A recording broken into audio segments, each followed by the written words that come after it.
សេចក្តីស្រឡាញ់គឺជាកម្លាំងដែលរុញច្រានពិភពលោកប៉ុន្តែនៅពេលដែលសេចក្តីស្រឡាញ់คล้ายជាការចង់បានកម្មសិទ្ធិហួសហេតុមនុស្សខ្លះសុខចិត្តបោះជំហានចូលទៅក្នុងពិភពងងឹតនោះគឺអំពើស្នេហ៍ឬស្នេហ៍មុខតើវាជាអ្វី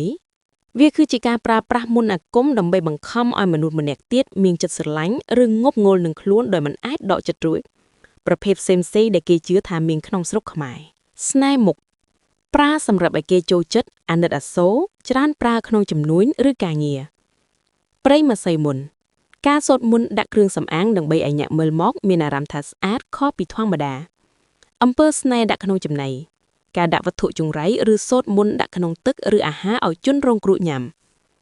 ការចងរូបការយករូបថតឬសក់របស់អ្នកទាំងពីរមកចងជាប់គ្នាដោយមន្តអាគមរោគសញ្ញានៃអ្នកត្រូវអំពើស្នេហ៍សម្ដែងជាតួអង្គដែលមានអាការៈវង្វេងវង្វាន់មិនញ៉ាំមិនដេកនឹកតែម្នាក់ឯងអ្នកដែលត្រូវអំពើស្នេហ៍មិនមែនស្រឡាញ់ដោយចិនពីចិត្តពិតនោះទេប៉ុន្តែស្រឡាញ់ដោយសារចំណងសញ្ញាសម្គាល់ការប្រែប្រួលចិត្តគំនិតភ្លាមពីស្អប់មកស្រឡាញ់ងប់ងល់ភ្នែកឡើងក្រហមឬស្រអាប់ហាក់បីដូចជាមនុស្សវង្វេងស្មារតីសុបិនឃើញតែគ្រូនោះឬអ្នកដែលដាក់អំពើនោះជាប្រចាំសុខភាពចុកខ្សោយរាងកាយស្គមស្កាងព្រោះព្រលឹងត្រូវបានគេបង្ខាំងផលវិបាកនិងច្បាប់កំផលគ្រោះថ្នាក់នៃមន្តអាគមប្រភេទនេះចំពោះជនរងគ្រោះអាចក្លាយជាមនុស្សឆ្កួតវង្វេងឬបាត់បង់អនាគតចំពោះអ្នកធ្វើម្ចាស់អំពើជីវិតមិនដាជួបសេចក្តីសុខពិតប្រាកដនៅពេលមន្តអាគមហួសសាកឬគ្រូស្លាប់អំពើនោះនឹងបកមកស៊ីម្ចាស់វិញធ្វើឲ្យមានគ្រោះថ្នាក់ដល់ជីវិតឬគ្រួសារសេចក្តីស្រឡាញ់ដែលបានមកពីការបង្ខំវាមិនមែនជាការរស់នៅដោយមានសីលធម៌ចិត្តរឹងមាំនឹងការគោរពឪពុកម្ដាយគឺជាខែលការពារដ៏ល្អបំផុតក្នុងសម័យកាលនេះវិទ្យាសាស្ត្រយល់ថាវាជាបញ្ហាចិត្តសាស្ត្រឬការលួងលោមចិត្តប៉ុន្តែមិនថាវាជាអ្វីនោះទេមនុស្សគួរតែរៀនស្រឡាញ់ខ្លួនឯងនិងអ្នកដទៃដោយចិត្តបរិសុទ្ធជាជាងប្រើល្បិចងងឹតផ្កាដែលរីកដោយធម្មជាតិតែងមានក្លិនក្រអូបយូរអង្វែងជាងផ្កាដែលគេបង្ខំឲ្យរីកដោយគីមីសាច់រឿងចំណងមរណៈនៃក្រមុនស្នេហ៍កាលពីសម័យមុនមានបុរសម្នាក់ឈ្មោះណៃសុតគាត់ជាមនុស្សដែលមានរូបសម្បត្តិអាក្រក់និងក្រីក្រប៉ុន្តែបែរជាទៅស្រឡាញ់កូនស្រីមេភូមិម្នាក់ឈ្មោះនាងមលីដែលមានសម្រស់ស្អាតលើសគេខាងភូមិទោះបីជាណៃសុតព្យាយាមតាមស្រឡាញ់យ៉ាងណាក៏នាងមលីមិនដែលសម្លឹងមើលគាត់សូម្បីតែចុងភ្នែកថែមទាំងសើចចំអកឲ្យរូបរាងរបស់គាត់ទៀតផង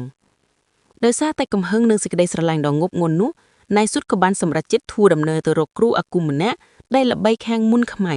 នៅឯជើងភ្នំដាច់ស្រយាវគ្រូអាគមនោះបានប្រាប់ណៃសុតថា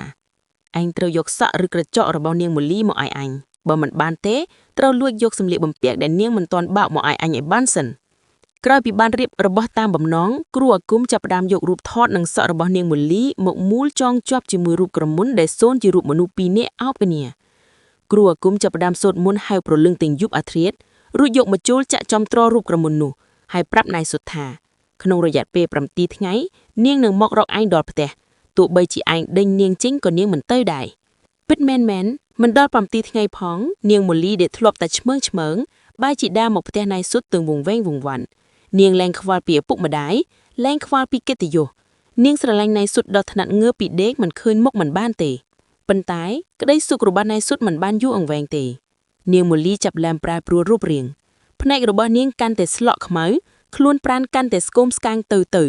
ហាក់បីដូចជាមានអ្វីម្យ៉ាងកំពុងតែចិញ្ចក់យកឈាមចររបស់នាងរាល់យប់នាងតែងតែស្រែកយំហើយនិយាយម្នាក់ឯងថាមានមនុស្សជាច្រើនកំពុងចងជើងនាងថ្ងៃមួយណៃសុតបានធ្វើខុសត្រណាប់របស់គ្រូអាគមដូចជាការដើរចូលផ្ទះដែលកំពុងមានពិធីបុណ្យឬដើរក្រោមស្នួរសម្លៀកបំពាក់រំពេលនោះមន្តអាគមដែលចងចិត្តនាងមលីក៏បានបកមកស៊ីម្ចាស់វិញណៃសុតចាប់ផ្ដើមមានអារម្មណ៍ថាដូចមានម្ជុលរាប់ពាន់ចាក់ជុំទ្រគាត់ចាប់ផ្ដើមភ័យខ្លាចហើយរត់ទៅរកគ្រូអាគមប៉ុន្តែគ្រូនោះបានស្លាប់ដោយអំពើបកទៅហើយចុងក្រោយនាងមលីបានដឹងខ្លួនវិញប៉ុន្តែនាងបានក្លាយជាមនុស្សម្នាក់ដែលបាត់បង់សតិពាក្យកណ្ដាលចំណែកណៃសុតវិញត្រូវរស់នៅដោយភាពភ័យខ្លាចជារៀងរាល់ថ្ងៃ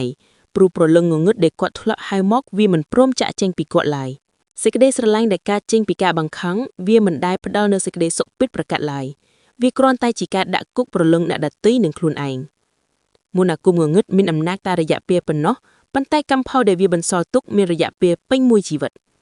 ចូលប្រើប្រាស់ស្នេហ៍មុខបែបធម្មជាតិគឺការនិយាយស្ដីពីរោធសិលធម៌ល្អនិងអំពើល្អ